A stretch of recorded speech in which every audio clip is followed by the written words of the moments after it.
If you're paying a shop to do your brakes on a Toyota Corolla, you're wasting your hard-earned money. In this video, I'll show you how easy it is to replace your front brakes on a 2005 Toyota Corolla. Let's get started. Make sure your vehicle is parked on a level surface with the parking brake on. Use a jack to raise the vehicle in the location shown. Never trust only the jack. Always use a jack stand for safety and stability. Remove the front wheel, then turn the steering wheel to the right. This will allow access to the caliper bolts.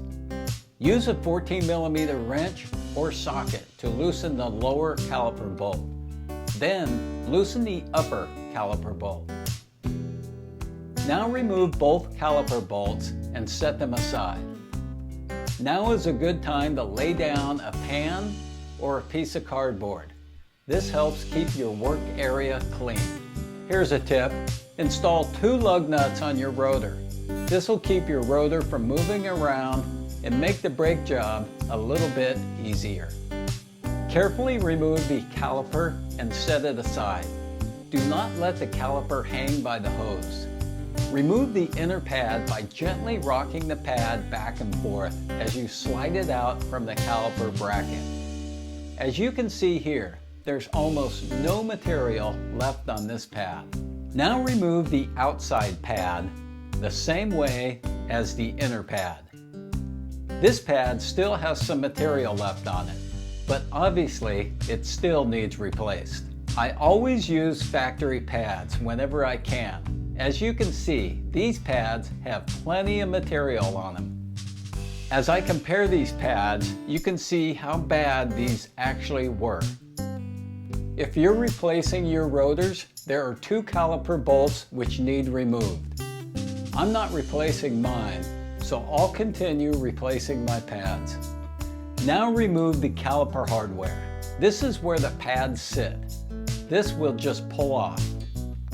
These need to be cleaned to allow the brake pads to slide freely. Clean this up with a rag and some brake cleaner. Then coat this with brake lube where the pads slide. Do this to both upper and the lower hardware. Make sure this doesn't get on the rotor or the pads. Next, I'll push the caliper piston back into the caliper. I'm using a scissor-style piston depressor.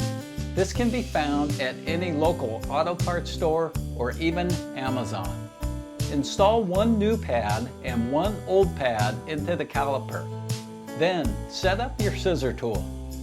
This will give you enough clearance to push the piston back into the caliper.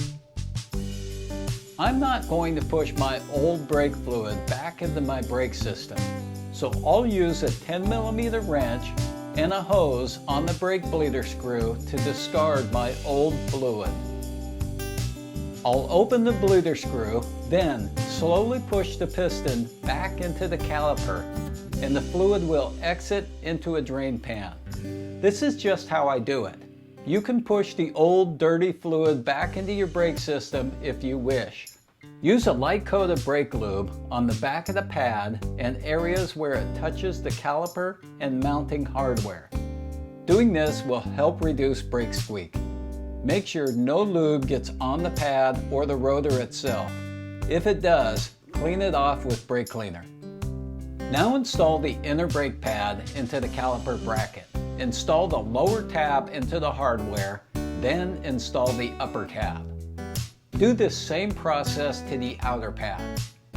Notice the brake lube on the pad where the caliper will rest.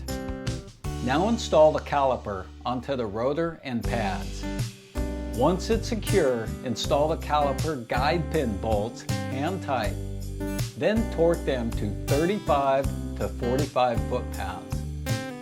Turn the steering wheel back to the center position, then install the wheel assembly. Torque the wheel to 76 foot-pounds.